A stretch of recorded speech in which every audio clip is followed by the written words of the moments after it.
Hey guys, and welcome to another Factorio refactorizing video. As always, I am joined by Will. Hello. And today we are going over a factory submitted by Enguard, and this one will be a bit shorter, I think, although we said that last time, but there's not that much to go over. However, we will start here at the copper smelters, and you can go over this part if you'd like.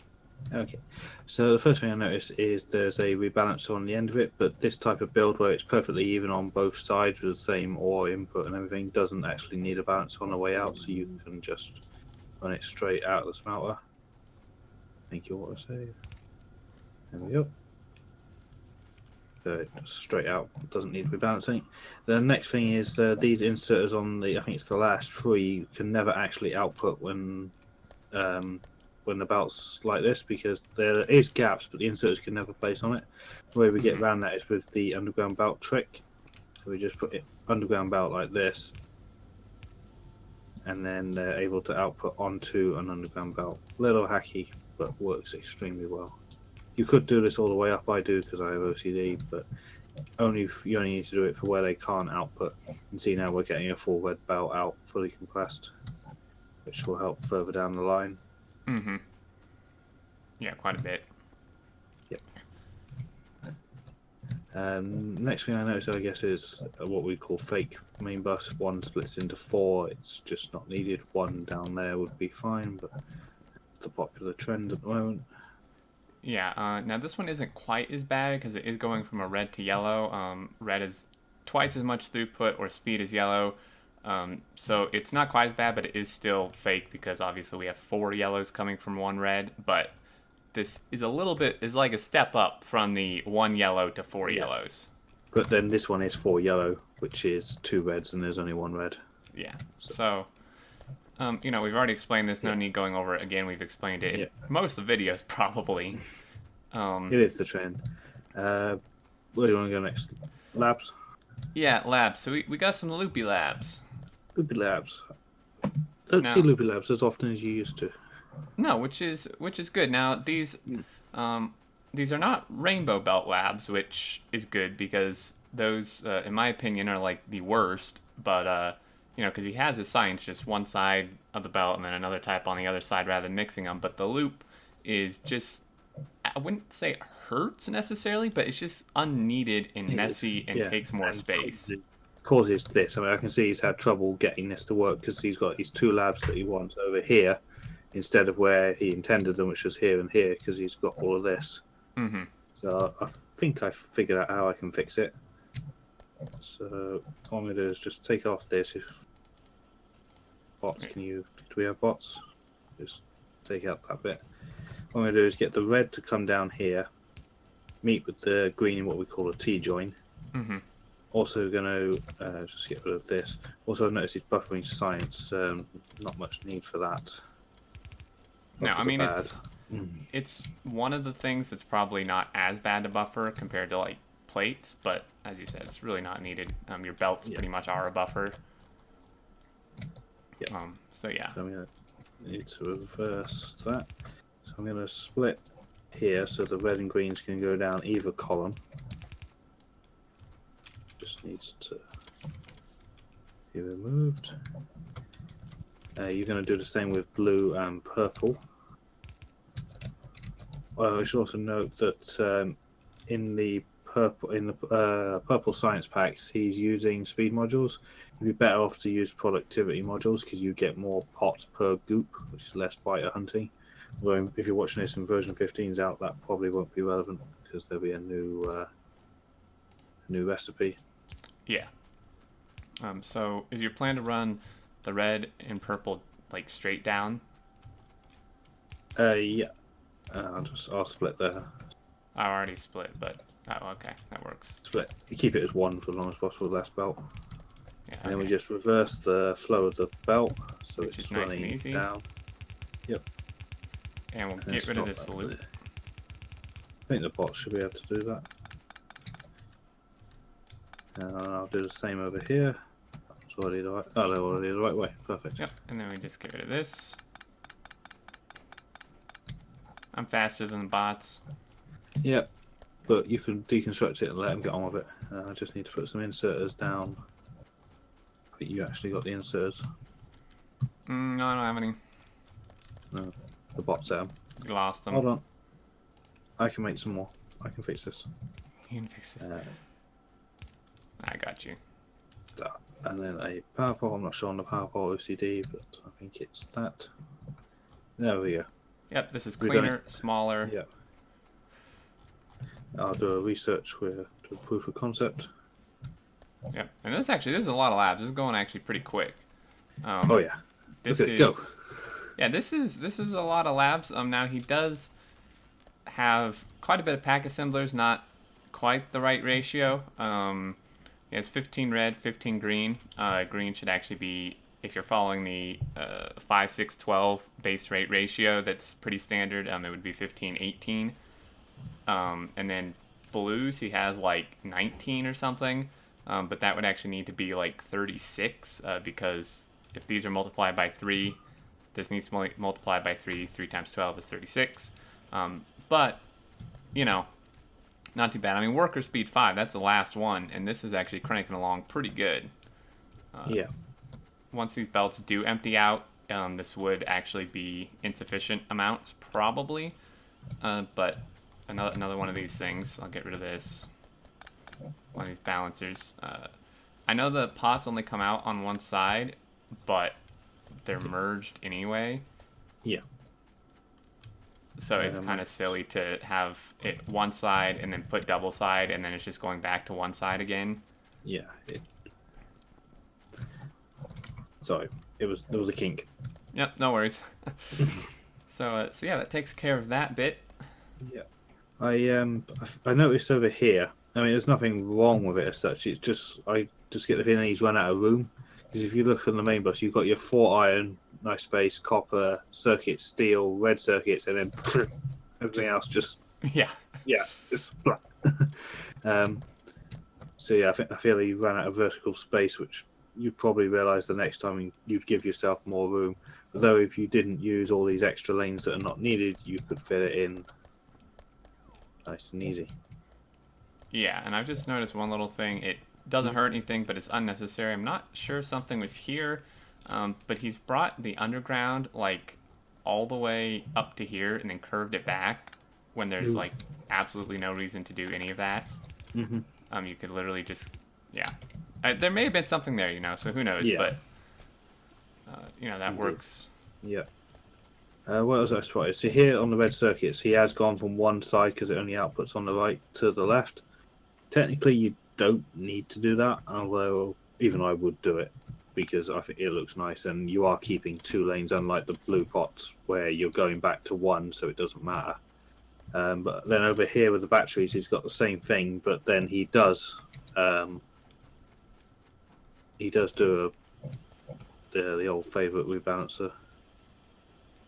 So you might as well just keep that one because it's about to side load with the red circuits. Mm-hmm. Anyway. Yeah, so that's fine. Coming down, he has a little robot build here. Good ratio, so it's a 1 to 1 to 1, so that's good. And direct input, which I like. Yeah, that's quite nice as well. Mm-hmm. And so I guess I think he said he launched a rocket. Can't actually tell. There's no rocket count. But he does have a silo and very slowly building one up. He has put productivity in the silo, which is fantastic. That is definitely what you should be doing. Yeah. I hadn't seen this. Do you see this? Oh, yeah. An efficiency beacon, which Zui might be able to correct me, but I'm pretty sure the math says that it's never worth efficiency beacons because the beacon itself uses more power than it saves. Yeah, I'm not exactly sure. Zuri's done that on most things. I'm not sure if he's done the math on a silo or not. Yeah, but I know he said before when I was in the old Mega Base days, he said efficiency beacons never pay for themselves. But that might, I think you might be right. That maybe not on a silo. Yeah, so it is kind of a cool little thing he's doing. I've never really seen this before with a speed and efficiency on a silo, but yeah, yeah. I've been a very long time since I've actually seen an efficiency beacon. It looks kind of strange to me.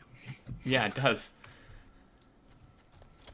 We've got a little module build up here. I'll let you do ratios of your numbers.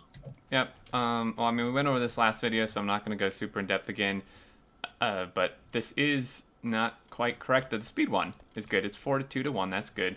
But he's done the same ratio here when really it's like 5 to 2 to, or 5 to something that I can't remember. I did it in the last video, but this is not the same as speed. This one actually needs a little bit more. It's 2.5, I think, to 5 or 2. I don't know. I'm totally mixing up my numbers, but just watch the last video. I went over it in depth there and actually gave you the correct numbers. I've also just noticed that the goop is in a steel box. I'm just going to change them to requesters and request a small amount of goop. Yeah. Okay. 1, 2.5, 5. There you go. So one Numbers. of these, 2.5 of these to 5. You can't do 2.5. So typically we like to do 2, 5, 10. But yeah. So this is going to be a little short on the speed 2s and the speed 1s. Not that huge of a deal because it doesn't look like he's really using these in that much. But there you go. Yep. And then lastly, the oil build. Hey, and guess what? We don't need to complain about oil tanks. No, I think it's a little excessive on the crude oil, but not that bad. Yeah, I'll allow it. Yeah. I'm okay. It's crude, so. Yeah, he doesn't have like a ton of. He actually doesn't have any light or heavy tanks, which is perfect. Yep. One tank for lube, but then they use reading the circuit network because if lube is needed, the heavy cracker, the lube thing gets the heavy oil. If it's not needed, it gets sent down here and gets turned into light. So lube always gets it first shot at it, which is read off the storage tank. Which is why we say one tank is allowed or needed to read the circuit network, and everything else gets cracked down to petroleum and then sent off round to the base. But I didn't notice it at first, and I think you walked past it as well. It's actually a very clever build because I was running around for ages trying to find the solid fuel build to see if it was being used from petroleum or light oil. And I couldn't find it. I couldn't find solid fuel anywhere for the rocket. And then I noticed that this belt, I was like, what's the belt doing coming out of the cracking? And what he's done is it's extremely clever. I've never seen it before. These light to petroleum crackers actually double up as solid fuel makers. If I turn these to solid fuel, it will stop cracking and making lots of petroleum and make extra solid fuel, which gets put into the bot network and taken down and turned into rocket fuel over here. You could have probably just about with that, actually. It's close enough, but yeah, really cool. So he can prioritize his base. If he wants to launch a rocket, he makes it on solid fuel. If he wants more petroleum for making things, research and stuff, he puts it to light. Or I guess you could do half and half. Yeah, that would work too. And what's cool about this too, right? Is it's not like you have to purge your pipes or anything because obviously solid fuel doesn't go through a pipe, so it literally is just as easy as what Will just did. Just change the recipe and you're good to go, and you can change it right back and have no issues. Yeah, or any combination of the two. Yeah, exactly. You could do half and half, whatever you like. It's really a clever build, and I mean, I'm kind of surprised. I haven't seen it before either, personally. So yeah, the classic way is to have a separate build of each, and then use the circuit network to shut down or start up various parts of the build, which is a little more automated, but does take more setting up. This is a bit more. There's less infrastructure to build early on. Yeah, so really cool system here. Damn that research. Yeah, that research it's chugging along pretty good. Yeah, I'm trying to I'm grabbing like the expensive ones as well, just to.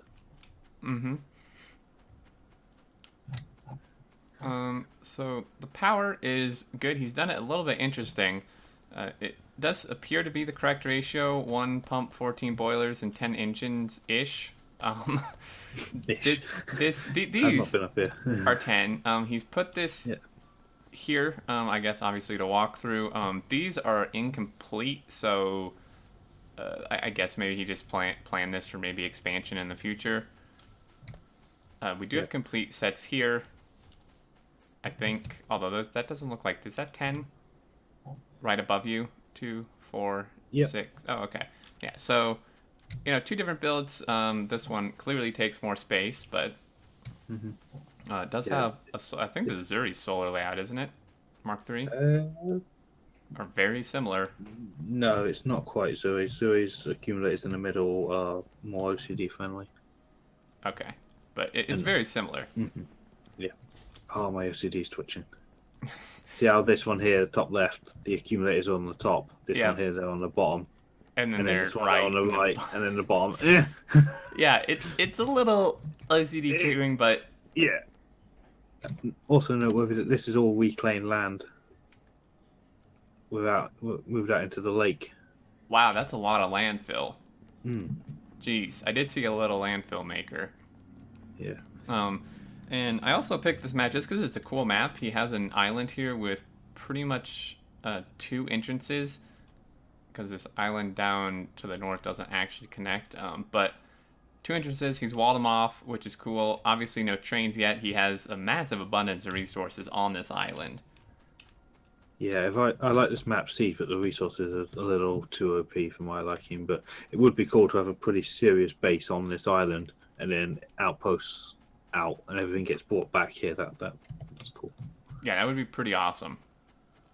So that takes care of that. He's making some concrete. Like I said, it's maybe shorter because I think that was really all we could find. Oh. Yeah, my hunch was right on the circuit factory. It can't keep up with demand. Yeah. Yeah. And part of it is because it's actually lacking copper too. Yeah.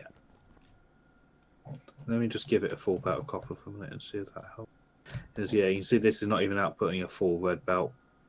No, maybe with a full belt of copper, and it looks like this is still not fully done. They're all outputting. It just needs more faster.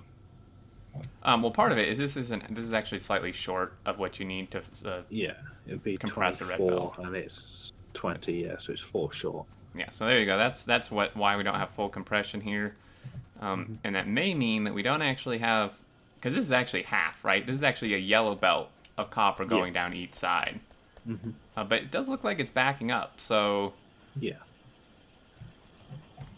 these are getting fully fed. Still not going to be a full red belt of circuits, I don't believe. In fact, now it's actually a lack of iron. Oh dear. Yeah, it's quite a bit of work. What I can do is these 2 lanes can help each other. Yeah, because that one was fully backed up. Because that one doesn't support the circuits. Now it does. Yeah, there we go. You're getting a full belt out now. Yeah, it might actually need to be red belt. I don't have enough red belt to do it. I'll give it a shot. I can get a little bit more efficiency by... Hey, look, my OCD helped. Oh, sweet. Stop complaining about it now.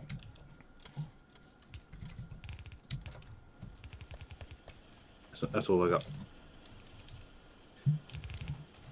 That may be all we need. You don't always have to do it all the swung way. back to copper now.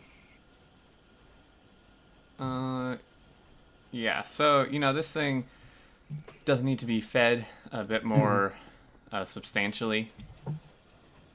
Because now it is a copper issue. We've had an effect though. If you check the 10-minute graph of just green circuits, you can see where we've been playing with it. Oh, yeah, right near the end there. Mm-hmm. Yeah, So this we've got actually... more out of it just by playing with the colours of the belt. Yeah, so this is actually kind of another tip we can throw in here. Checking your production graph like this is actually kind of a really good way to measure how your improvements actually affect things. I mean, you can see that, it went up. This is actually probably the highest point it's been, at least, within the last 10 minutes. Oh, another one. A copper plate on an hour. You can see it's been diving around all over the place, but since the underground belt, it seems to be pretty solid. Yeah, you can see the straight line. Yeah, so that can be a good way to measure. This isn't quite enough to support stuff, but, that's pretty easy. I mean, it looks like he has plenty of landfill. He could landfill and just expand it back and then actually feed it with what it needs. Yeah. I'd also say put in another copper smelter, move this stone, move the power plant, bring the smelter back up a bit, make it a bit taller by 4, Mm-hmm. and then build another one. That will solve your copper plate problem. Yeah. Yeah, I think that's And about it for me. yeah, I think that's it. He has a nice little inserter production build here. It is lacking slightly on circuits. Go figure, as we just discussed. Um, yeah, pretty nice direct insertion for the most part. Mm-hmm. How do these get to here? I'm missing something. How does what get to where? Oh, long-handed. Never mind. I see it. Do it. Yeah, so pretty good. And I think that's going to be it for this one. Overall, good. Really clever thing with the solid fuel. Never seen that before, so that's something pretty unique and cool. But yeah, I think that'll do it. Unless anything else has randomly occurred to you. Nope, I think I'm good. Alrighty, that'll do it for this one, guys. As always, thanks for watching. Hope you found parts of this helpful, and would love to hear your thoughts down in the comments. But until next time, we will see you later. Bye.